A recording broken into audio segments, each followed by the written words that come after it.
Fala pessoal, sejam muito bem-vindos a mais um Pod Raiz. Hoje nós vamos falar sobre bronquiolite.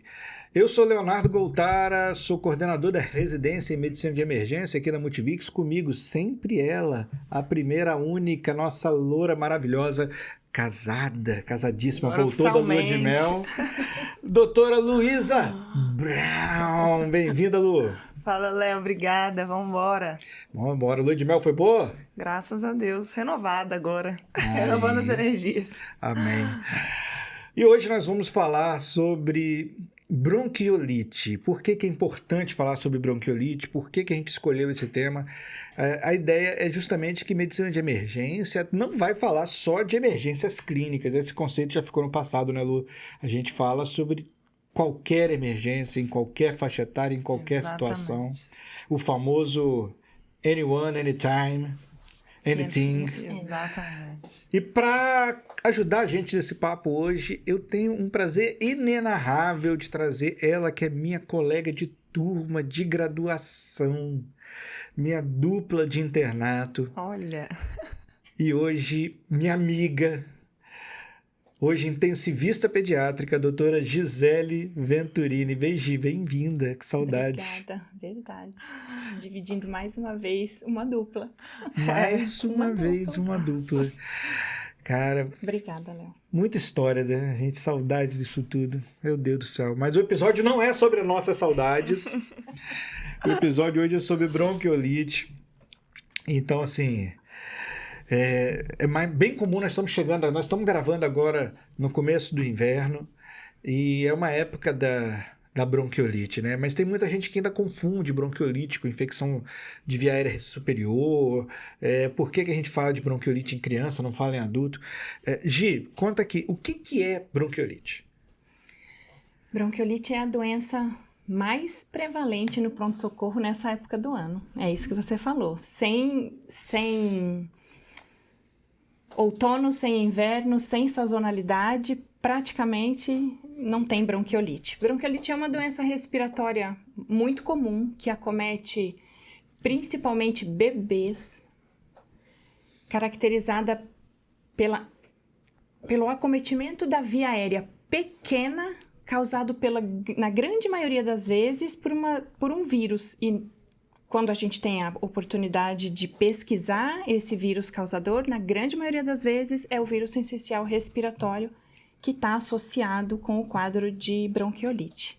Quando a gente está lá na emergência, né, quando o neném chega cansado, é muito comum que antes de falar em bronquiolite, a gente fala assim, é uma síndrome respiratória aguda grave.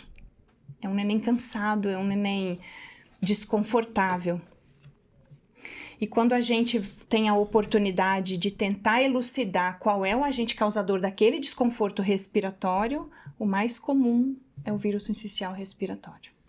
Hoje eu vi que você falou sobre essa questão da faixa etária, né? Uhum. Tem uma faixa etária que é mais prevalente na bronquiolite? Tem sim. É uma doença que acomete muito os bebês. Quanto menor, geralmente eles são mais acometidos, mas a faixa etária prevalente é menores de 12 meses, menores de 1 ano de vida. São os bebês são as crianças mais acometidas pela doença. E eles ficam mal? Como é que é isso? Ficam mal? É benigno? É de boas? A gente costuma falar para a mãe do paciente, quando ela chega lá na UTI, quando ela precisa chegar lá, que chega todo mundo assustado, com o olhão assim, arregalado, né? Vai melhorar, vai melhorar. A gente costuma falar, a bronquiolite melhora com, sem ou apesar do médico. Isso significa que ela tem uma evolução natural e que ela, como é uma doença viral, ela vai passar. As crianças costumam abrir o quadro, que você disse que confunde muito com gripe, com resfriado, costumam abrir o quadro como se fosse um resfriado, né? É muito comum tosse, espirro e coriza hialina. Os primeiros, às vezes tem febre, às vezes é uma febre baixinha. No começo a criança tá bem, tá mamando. Aquele quinto dia que é... Quando vai chegando lá pro quarto, quinto dia, é muito comum a mãe falar assim, ele começou a não conseguir mamar e começou a ficar mais cansado. que é geralmente quando quem está lá na UPA recebe essa criança. E aí, a gravidade, o quanto que esse neném vai ficar doente, está muito relacionado principalmente com tempo de vida, com a faixa etária. Quanto menor os bebês, maior o acometimento respiratório, né? Lembra que eu falei que a bronquiolite é uma doença da pequena via aérea. Por conta do acometimento do vírus, acontece um processo inflamatório. E os bebês têm um diâmetro da via aérea muito pequeno. Então, qualquer edema, qualquer acúmulo de secreção faz o bebê ficar cansado, aumenta o trabalho ventilatório. E como eles não têm uma musculatura paravertebral, musculatura acessória tão fortalecida, eles acabam fadigando, acabam ficando muito cansados e precisando de suporte. É todo mundo que vai ficar cansado? Não, não é todo mundo. Eu acho que devia ser proibido criança ficar doente, pelo amor de Deus. Sim. Eu não dou conta não, meu coração não dá conta não. Não, e é incrível lá no estágio nosso da residência, né? A gente roda na vermelha da pediatria e a gente briga pelos meses da sazonalidade, né? Porque pro residente o mês agitado... o mês agitado. E eu tive a oportunidade de rodar na sala vermelha nesses meses, assim. É completamente diferente. É um plantão completamente diferente. A pediatria, ela fica nesse ano, na grande maioria dos meses, são plantões tranquilos. Tranquilos no sentido de fluxo mesmo de paciente. A sala vermelha, você chegar, às vezes tem 1, 2, às vezes você chega e não tem nenhum. Agora, na bronquiolite, é uma luta por leitos, assim. Exatamente. E aí, não só a vermelha sofre, mas a intensiva sofre, porque lotam as UTIs. E o sistema de regulação também dá um pane, assim, né? Principalmente aqui no estado. E quais são esses meses da maior sazonalidade? Como é que é isso? Antes da Covid, a gente tinha isso bem definido, né? Era por volta, assim, quando vai começando o outono, começa geralmente em abril, e quando chega o inverno ele piora. Vai chegando lá para o mês de setembro, você percebia uma melhora importante. Depois da Covid, que todo mundo ficou guardado dentro de casa, ninguém foi para creche, ninguém compartilhou vírus. Depois da Covid, a gente percebeu que mudou um pouquinho essa sazonalidade. Ela perdeu limite. Ano passado, esse ano, dezembro tem bronquiolite na UTI. Não é na mesma... Exatamente. Não é na mesma quantidade que tem agora no outono e começando o inverno. Mas tinha bronquiolite. A gente fala que agora a bronquiolite ficou o ano todo. Mas o período de maior prevalência é agora, no outono e no inverno. Abril, maio, junho, julho. Eita. Você falava que a bronquiolite, ela melhora com, sem ou apesar do médico. Uma frase adorável que a gente inclusive usa para outras coisas, né? Mas isso significa o quê? Não tem tratamento específico? Antiviral a gente usa de alguma maneira? Como é que é isso? Ou é só suporte? É isso aí. Lembra sempre que é uma doença viral, né? Doença viral não tem tratamento antiviral específico. Para bronquiolite não tem. Para o vírus sincicial respiratório nos bebês, não tem. Então, a orientação é aquelas orientações básicas de toda doença viral. Manter a criança bem hidratada, lavagem da narina, lavar bem o nariz para não acumular secreção, porque a via aérea de diâmetro muito pequeno, muito reduzido, às vezes um acúmulo de secreção faz o neném piorar o desconforto respiratório de não conseguir mamar. E aí, se não consegue mamar, lembrando que eu tô falando de criança pequenininha, né? Não vai beber água. Se não consegue mamar, tá prostrado, cansado, aí eu vou ter que intervir e não vou poder mais deixar esse neném em casa. Porque em casa se tiver febre, remédio para febre, lavar o nariz, tentar manter bem hidratado, né? E vigiar. A partir do momento que você não consegue deixar esse neném em casa, aí tá indicada a internação. Ah, mas se não tem o que fazer, vai internar para quê? Vai internar para dar suporte. Porque se o neném tá cansado, que não consegue mamar, você precisa passar uma sonda e oferecer o leite na sonda nasogástrica. Se ele tem um desconforto respiratório que tá fadigando, tá ficando muito cansado, não tem mais musculatura para compensar aquela taquipneia prolongada de 1, 2 dias, você precisa oferecer suporte ventilatório. E quando a gente fala em suporte ventilatório, tem que lembrar que a gente está falando de pressão. A gente está falando de pressão contínua na via aérea. Na bronquiolite, 99% das vezes, quando o paciente precisa de suporte ventilatório, a gente está falando de CPAP ou de ventilação não invasiva com a pronga nasal ou com a máscara. Existe a gente chama de narizinho. Uma máscara nasal que tem o formato do narizinho, que não, né, a gente não tem full face para beber assim, para todo mundo. Não tem. Essa literalmente uma máscara pro nariz. É um narizinho, exatamente. Narizinho. É um narizinho. Eu já vi. Faz a mesma função da pronga, né? É para vedar e você conseguir fazer um circuito fechado de pressão contínua. Isso melhora. Aí você consegue enriquecer o oxigênio, melhora com o tempo. Isso aí. Quando o neném precisa de oxigênio, que eu tinha falado do suporte ventilatório, porque às vezes é com muita frequência que você escuta as pessoas falando assim: esse neném tá cansado, e aí eu coloquei um catéter de oxigênio nele, mas ele não melhorou. Mas não vai melhorar. Porque o catéter de oxigênio apenas melhora a oferta do oxigênio inalatório. Ele não faz pressão na via aérea. Exato. Até porque se a via aérea pequenininha tá fechada, botar oxigênio, você vai enriquecer o oxigênio sem pressão, você vai acabar enriquecendo o oxigênio no espaço morto, né? No espaço morto fisiológico. Você vai ficar com a traqueia super oxigenada, com os brônquios maiores super oxigenados, mas alvéolo, que é bom, não chega, porque tá fechado. Exato. Né? Essa é a grande fisiopatologia da bronquiolite. E o mais engraçado, assim, é que eu trabalho no SAMU, então eu lido muito com essa parte de regulação médica também, e vira um caos na pediatria, né? E um grande desafio que é principalmente as portas, né? E aí eu falo das UPAs, desses acessos diretos, de pronto-socorro.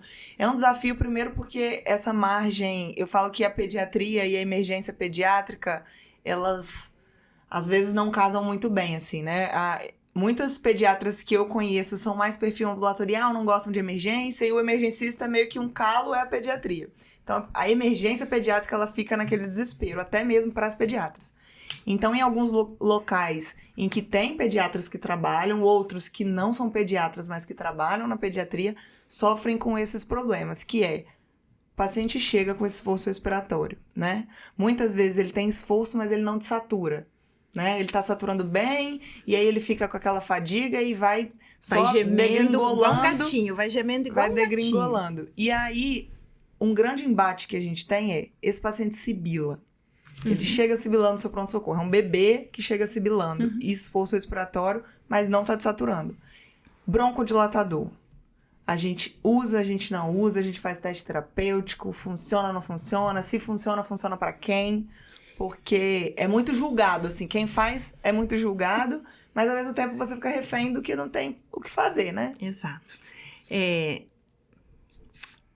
Definido em protocolo, inclusive da Sociedade Brasileira de Pediatria, não tem indicação de uso de broncodilatador no paciente com bronquiolite, né? Se você pensar na fisiopatologia da doença, o bebê está desconfortável por aumento de resistência da via aérea, não por musculatura extrínseca que está fazendo broncoespasmo. Né? Broncoespasmo. Não é broncoespasmo.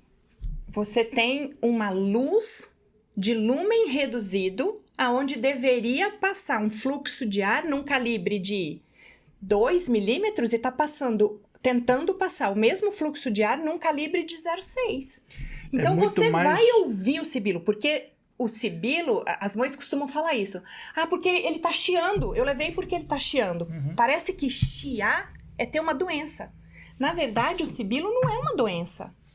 Ele é um sintoma, é um sinal, você tá ouvindo nada mais do que ouvindo o fluxo de ar passando por um calibre de tamanho reduzido. É muito mais um broncoedema do que um broncoespasmo. Exato. E como São fisiopatologias diferentes. E como não é espasmo, não adianta dar broncodilatador. Você precisa eventualmente diminuir o edema, desinflamar. Esperar, porque na bronquiolite tem uma coisa chamada tempo. ela vai melhorar. Mas você precisa de tempo. Pode ser que durante esse tempo de espera, a criança precise de suporte. Precisa passar se ela tá muito cansada. E aí, na hora do ficar... Eu não sei se nos adultos é assim, mas quando você fala assim, nossa, esse neném tá muito cansado, a primeira coisa que vem na cabeça do intensivista é o risco de descoordenar a sucção com a deglutição, fazendo estase do leite na boca e broncoaspirando. Então, a primeira coisa que você faz é cortar o risco de broncoaspiração. Não tá com dificuldade para mamar, tem tosse, tem muita tosse espástica por conta do edema, por causa da secreção acumulada. Aí o neném engasga e broncoaspira. Então você passa uma sonda.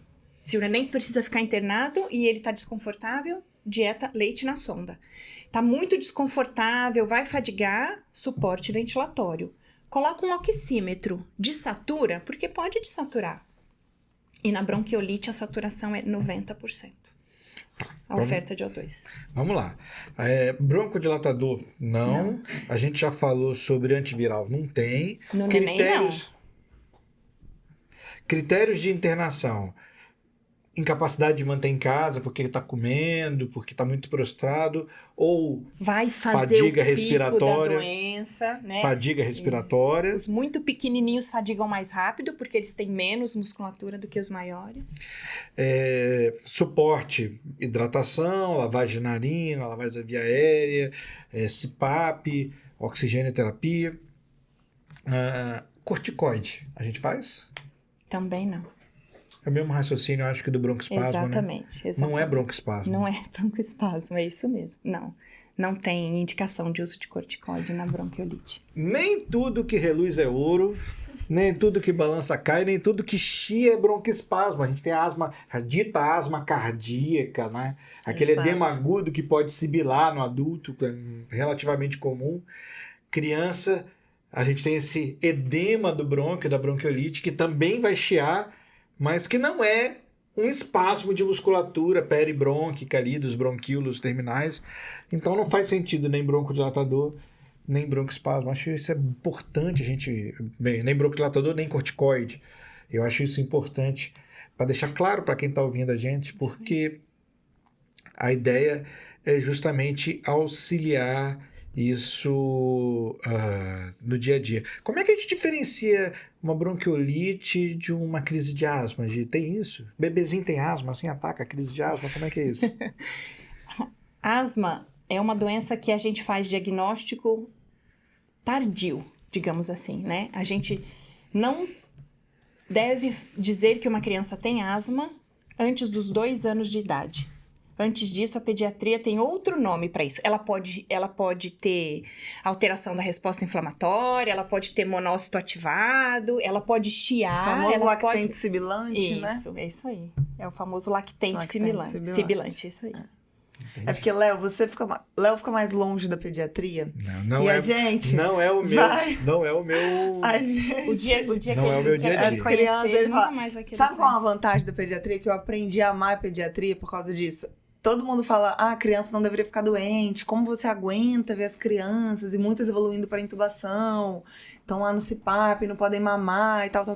Mas elas melhoram. Assim, você chega no plantão, às vezes tem uma criança que tá lá internada 5 dias, intubou.